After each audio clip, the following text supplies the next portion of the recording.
ଆପଣଙ୍କର ଯଦି କନ୍ୟା ରାଶି ହୋଇଥାଏ ତେବେ ଏହି ଭିଡ଼ିଓଟିକୁ ଶେଷ ପର୍ଯ୍ୟନ୍ତ ନିଶ୍ଚୟ ଦେଖନ୍ତୁ, କାରଣ କନ୍ୟା ରାଶିର ବ୍ୟକ୍ତିବିଶେଷଙ୍କର ଜୀବନରେ ଏହି ଡିସେମ୍ବର ମାସରେ ଆପଣଙ୍କ ଜୀବନଟି ବହୁତ ମାତ୍ରାରେ ପରିବର୍ତ୍ତନ ଆଣିବ ଏବଂ ଆପଣଙ୍କର ନବଗ୍ରହର ସ୍ଥିତି ମଧ୍ୟ ସୁଦୃଢ଼ ହୋଇଯିବ।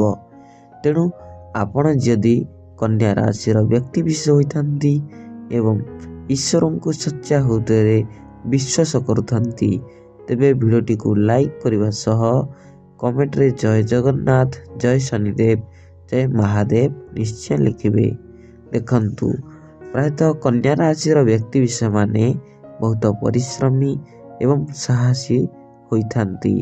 ତେଣୁ ଆପଣଙ୍କର ଏହି ଡିସେମ୍ବର ମାସତକ ଆପଣଙ୍କର ଅଧିପତି ରହିବେ ବୁଧ ମହାଗ୍ରହ, ଯାହା ଆପଣଙ୍କର ପଞ୍ଚମ ଭାଗରେ ଗୁରୁ ସ୍ଥାନରେ ରହି ଆପଣଙ୍କ ଉପରେ ଗୋଚର କରିବେ।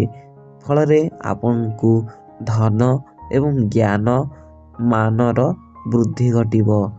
ଆପଣଙ୍କୁ ପ୍ରଥମରୁ ଆପଣ ପ୍ରାୟତଃ ଋଣରେ ବୁଡ଼ି ରହୁଥିଲେ। ଆପଣଙ୍କୁ କୌଣସି ବ୍ୟକ୍ତି ମାନ ସମ୍ମାନ ମଧ୍ୟ କରୁନଥିଲେ।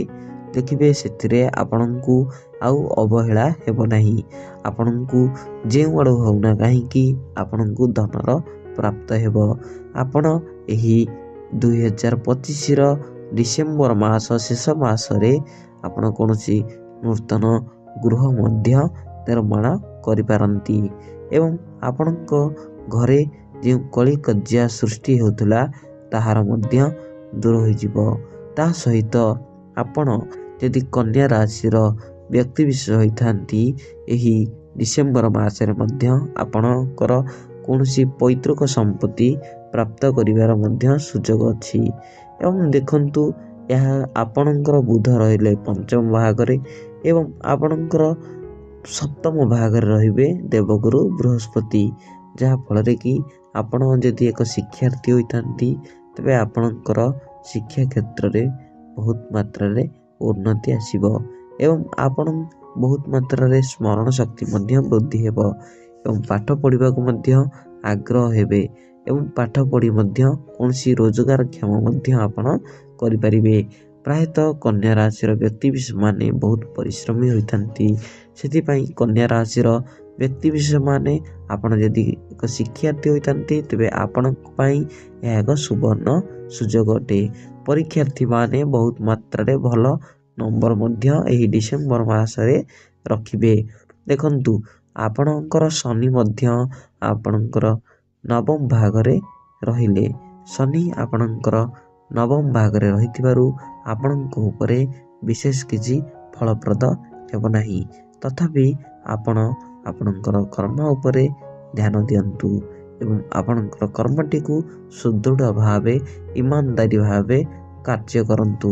ଦେଖିବେ ଆପଣଙ୍କ ଉପରେ ମହାଦେବଙ୍କର ବିଶେଷ ଆଶୀର୍ବାଦ ରହିବ ଏବଂ ଏହି ଡିସେମ୍ବର ମାସରେ ମଧ୍ୟ କନ୍ୟା ରାଶିର ବ୍ୟକ୍ତିବିଶେଷଙ୍କ ଉପରେ ମହାଦେବଙ୍କର ବିଶେଷ ଆଶୀର୍ବାଦ ରହିଅଛି।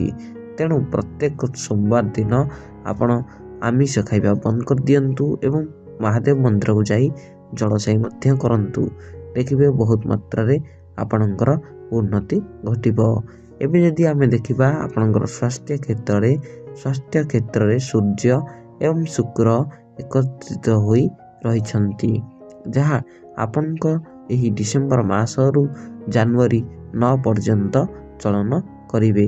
ଏହାଫଳରେ କ'ଣ ହେବ ନା ଆପଣଙ୍କର ଯେଉଁ ଚର୍ମଜନିତ ସମସ୍ୟା ରହୁଥିଲା କିମ୍ବା ଆପଣଙ୍କର ଆଣ୍ଠୁଗଣ୍ଠି ବାତ ଜନିତ ସମସ୍ୟା ରହୁଥିଲା ଏଗୁଡ଼ିକ ସବୁ ଧୀରେ ଧୀରେ ଦୂର ହୋଇଯିବ। ପ୍ରାୟତଃ କନ୍ୟା ରାଶିର ବ୍ୟକ୍ତିମାନେ ବହୁତ ଅଳସୁଆ ହୋଇଥାନ୍ତି। ସେଥିପାଇଁ ଆପଣଙ୍କର କୌଣସି ଗ୍ୟାଷ୍ଟ୍ରିକ୍ ଜନିତ ସମସ୍ୟା ରହିଥାଏ। ଦେଖିବେ ଏହି ଗ୍ୟାଷ୍ଟ୍ରିକ୍ ଜନିତ ସମସ୍ୟା ମଧ୍ୟ ଆପଣଙ୍କର ଏହି ଡିସେମ୍ବର ମାସ ଠାରୁ ଆପଣଙ୍କର ଦୂର ହୋଇଯିବ ଏବଂ ଜାନୁଆରୀ 9 ପର୍ଯ୍ୟନ୍ତ ଆପଣ ପ୍ରଚୁର ଭାବରେ ସୁସ୍ଥ ରହିବେ, ବହୁତ ମାତ୍ରାରେ ହେଲ୍ଦି ମଧ୍ୟ ରହିବେ। ଦେଖିବେ ଆପଣଙ୍କ ଜୀବନଟି ବହୁତ ମାତ୍ରାରେ ପରିବର୍ତ୍ତନ ହୋଇଯିବ। ତେଣୁ ଆପଣ ପ୍ରତ୍ୟେକ ସୋମବାର ଦିନ ମଧ୍ୟ ଆମିଷ ଖାଇବା ବନ୍ଦ କରିଦିଅନ୍ତୁ ଏବଂ ଯେକୌଣସି ମହାଦେବ ମନ୍ଦିରକୁ ଯାଇ ଜଳସେଇ ମଧ୍ୟ କରନ୍ତୁ ଏବଂ ପ୍ରତ୍ୟେକ ମଙ୍ଗଳବାର ଦିନ ମଧ୍ୟ କି ଯେକୌଣସି ଦିନ ମଧ୍ୟ ଆପଣ ପ୍ରତ୍ୟେକ ଦିନ ସନ୍ଧ୍ୟା ବେଳକୁ ହନୁମାନ ଚାଳିଶା ପାଠ କରନ୍ତୁ, ନଚେତ୍ ହରେକୃଷ୍ଣ ମହାମନ୍ତ୍ର ଜପ କରନ୍ତୁ। ଦେଖିବେ ହରେକୃଷ୍ଣ ମହାମନ୍ତ୍ର ଜପ କରିବା ଦ୍ୱାରା ଆପଣ ଆତ୍ମାକୁ ଶାନ୍ତି ଏବଂ ମନ ମଧ୍ୟ ପ୍ରଫୁଲ୍ଲ ହୋଇଥାଏ ଏବଂ ତା ସହିତ ଆପଣଙ୍କର ନବଗ୍ରହ ସ୍ଥିତି ମଧ୍ୟ ସୁଦୃଢ଼ ହୋଇଥାନ୍ତି ଏବଂ ସ୍ଥିର ମଧ୍ୟ ହୋଇଥାନ୍ତି। ତେଣୁ ଆପଣ ଏହିଗୁଡ଼ିକ କଲେ ଆପଣଙ୍କର ମଙ୍ଗଳ ହେବ।